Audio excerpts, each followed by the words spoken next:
Welcome back to the City Current Show. I'm your host, Jeremy Park.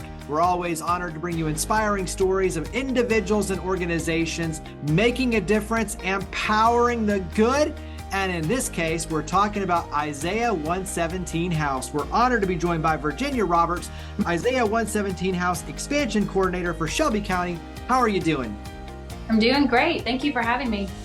Absolutely. So we're going to talk about the tremendous work that you all are doing to bring this to our community indeed. But let's start with a little bit of your personal background related to the foster care system, because that's where we're going to be diving in heavily. So give us some of your personal background. Yeah. So we became foster parents about 7 years ago. And in November of 2020, we actually adopted our youngest child through foster care. And so at that time we had 5 kids and they were all 9 and under. And I remember our caseworker, she was doing the paperwork to close our home because that's a lot of kids. And we said, no, just wait a minute, because we know the numbers and we know the need. So right now in Shelby County, there's over 1,200 kids in care just in our city. And there's a big need for people to say yes to teenagers. And so we said, I think we can say yes to a teen girl right now. And we said, let's keep our home open. And she said, okay. And it wasn't long before we got a call, but it wasn't for one teen girl. It was for 2. They were sisters. And when they called us, they don't tell you everything you need, everything, just, what you need to know. So at that time, we didn't know that they had spent 7 days already bouncing between the DCS office and multiple emergency respite placements just so that they would have a place to sleep at night.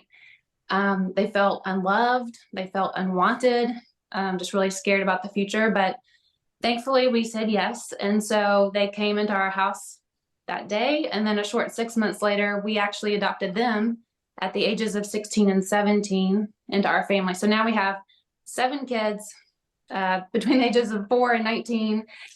And but part of their story with that gap time of being in the DCS office for 7 days, that's really what gave me the passion for the Isaiah 117 House, because that's what it helps solve. Yeah. Well, one, bless you and your family for doing what you're doing on a personal level. I think that's powerful in and of itself.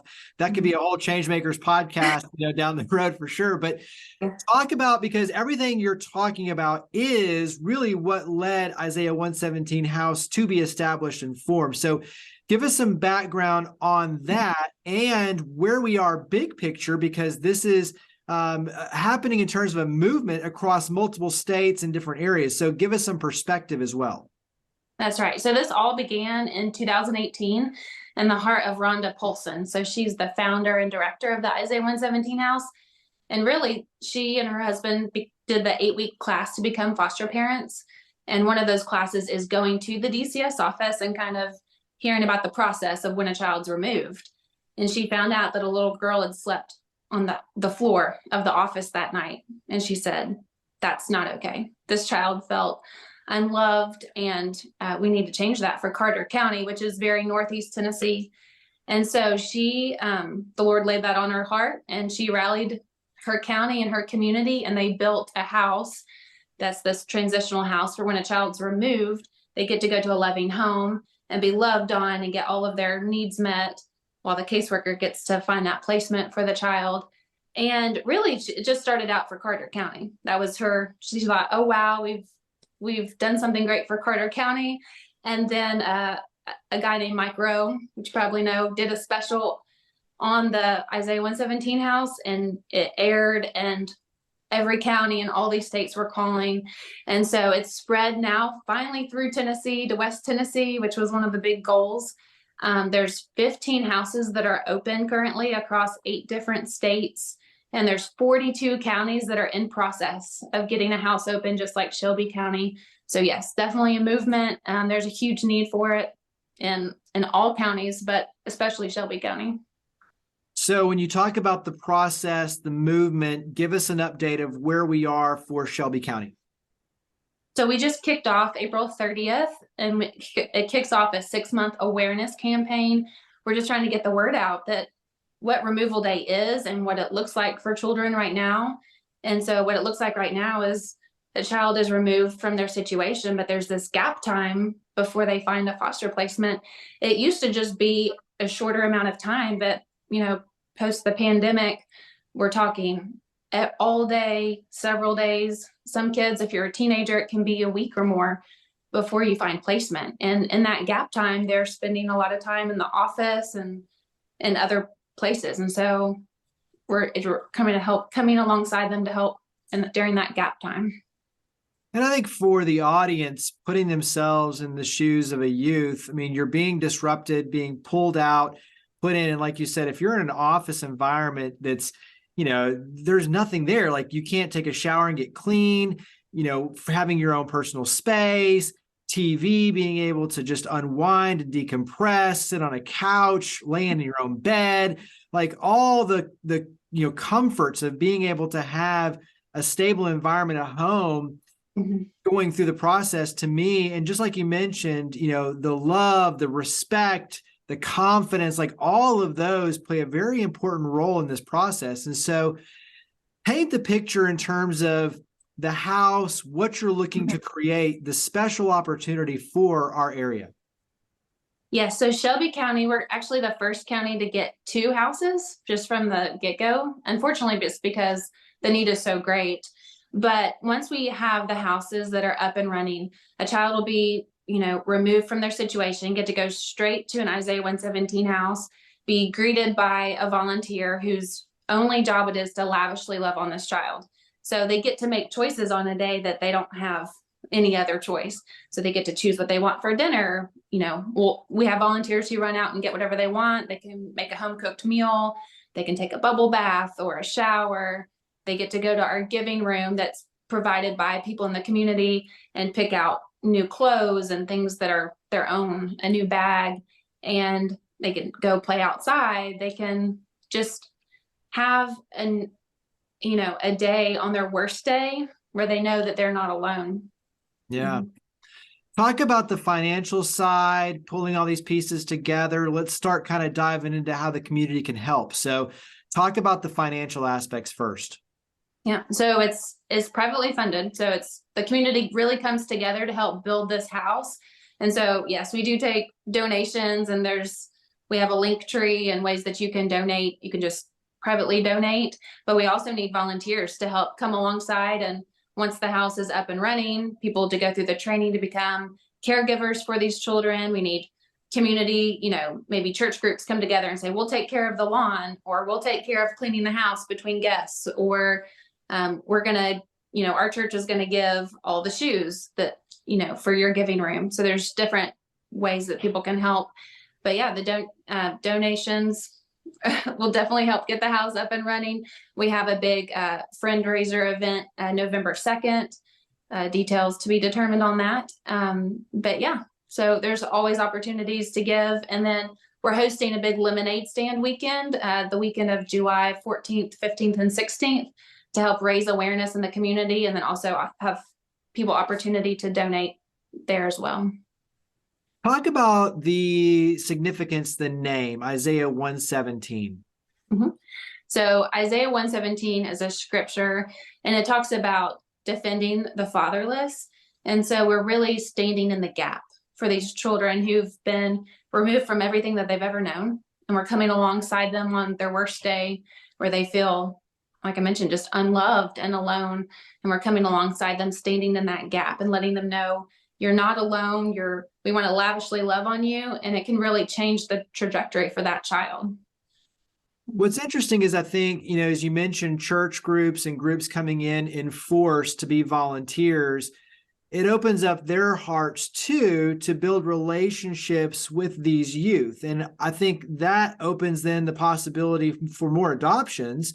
And so share a little bit of your personal experience when you talk about, like, with the sisters coming in, how that has played a role in transforming for you and your family, your view of being more inclusive and sharing the love. But in other words, how has that transformed you and your family? Yeah, well, I mean, I think even when we were sitting in the classes to become foster parents, and you hear the numbers, but there's a child attached to each of those numbers. And so, like you mentioned, once we start having people serve at the house and they see these children, and they're not just numbers, it's not just 1,200 kids, it's kids with names and stories. And So it just becomes so personal. And so we've had lots of children through our home. We have adopted 3 of our children through foster care, but we've also had kids just come through our home and then, go to a kinship placement with family or reunite with their family, which is always the goal in foster care. And so just coming alongside these kids, and yeah, it's transformed our family a lot. I think our kids are very aware that there are children in our cities you need a safe place to be, and they're open to that, and it's helped give them a lot of compassion for kids and what they go through. Give us a couple of recommendations for families who think, hey, I might be really interested in doing this as well and opening my hearts and home to foster care. What in adoption, what would you offer as kind of words of encouragement as recommendations for that? Yeah. Well, I mean, ultimately, to make that gap time shorter, we need more foster homes. We need more people saying yes and opening up their doors. And so there's a huge need for families willing to say yes to sibling groups, to teenagers. Bonus if you speak Spanish, because that's a huge, gap we have in our community. And so I would encourage them to go to this 8-week class. It's called Tennessee Key, and you can go to fosteringtn.org and find out when the next classes are. They always have them going. They're rolling on a rolling basis. And now they're mostly online. So they make it pretty easy to attend the classes. The first one is purely informational. So you go in, you just hear about, what does this look like? What could it look like for my family? What are the needs? And ultimately, when my husband and I went to that class, we weren't really sure. We knew we wanted to grow our family through adoption and thought we were going to do it through infant, like domestic adoption, but that can be pretty expensive. And so we looked into fostering. And then once we heard the numbers and the need, it just broke our heart. And we was like, this is what we're called to, whether it ends in adoption or not. This is what our family needs to do. Yeah. So find out more. Yeah.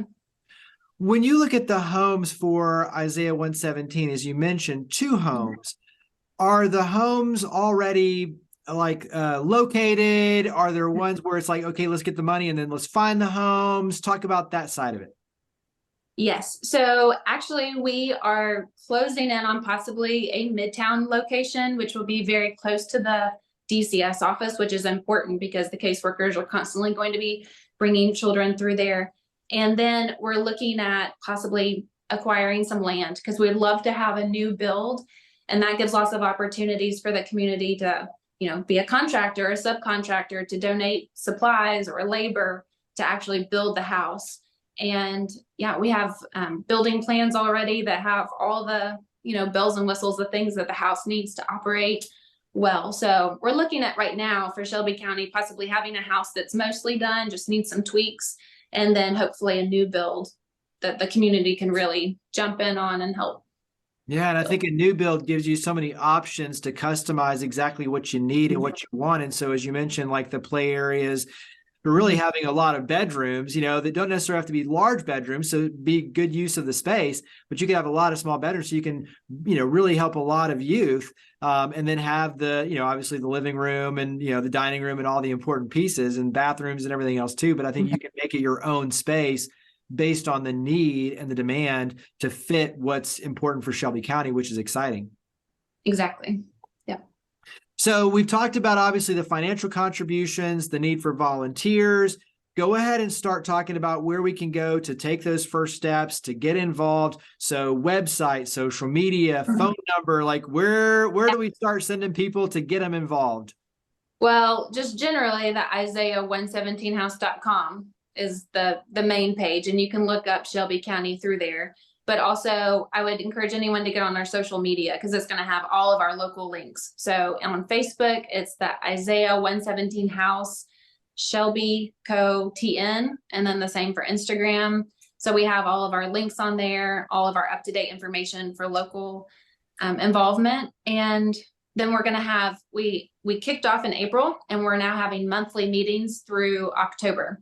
So it's on the 3rd Tuesday of every month at the White Station Church of Christ, 6:30 to 7:30. And we meet and we kind of give updates and tell people how to get involved. And then they break into sub teams that we have, things that might interest them if they want to work on event planning or the lemonade stands or the 17th of every month, we go out and serve the DCS office. So if they want to be a part of that team, we have just lots of different ways for people to get involved. So I would encourage people to check us out on social media and then come to the meetings if they really want to get involved and figure out how to jump in.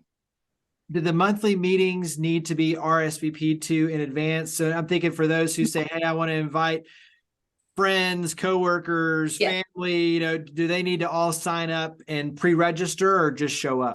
Just show up and bring a friend. Yeah, we definitely love that. So once again, Isaiah 117, and it's 117. So Isaiah117house.com. So Virginia Roberts, thank you for all you and your amazing team of volunteers are doing. Greatly appreciate it. Thank you for coming on the show. All right. Thank you for having me.